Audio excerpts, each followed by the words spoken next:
саған тез жауап беру керексің, болды. Давай. Ответ сенен болады. Ұрттайын көрейін. Мынандай не сұрақтар ғой, простой сұрақтар ғой. Иә. Просто тез жауап беру керек, андай ойланып тұрмау керек. Хорошо. Әйгерімнің әкесінің 3 қызы бар екен. Гүлсая, Жансая және Нұрсая? Не? Әйгерімнің әкесінің деп тұрмын, 3 қызы бар. Гүлсая, Жансая және Әйгерім емес па? Нұрсая деймін.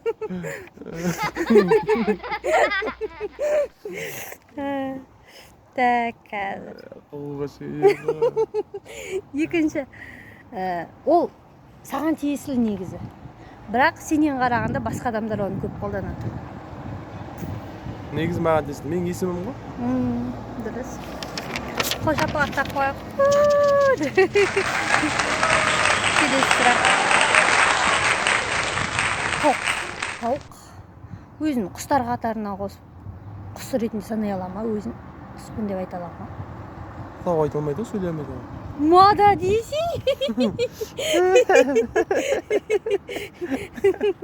Мада дейсің? Так, кеттік. Енді бір сұрақ па?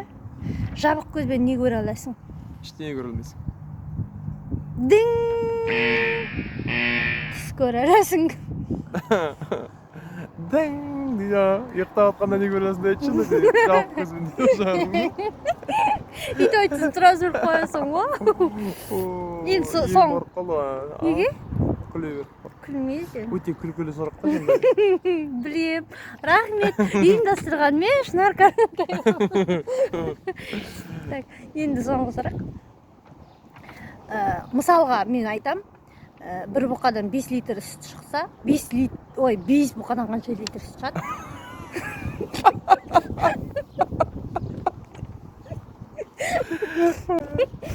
Бұқадан сүт шықпайды қоясың көне.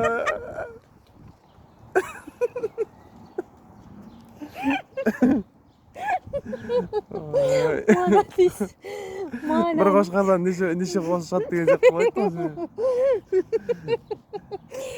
ғой. Осымен ойынымыз бүгінгі аяқталды. 1, 2, 3, 4, 5 сұрақ қойдым. Соның... Үшеуіне мүдірмей жауап берді. Мүдірмей жауап берді, екеуіне кішкене. Бірақ, о үшін бақшақ жауап берді.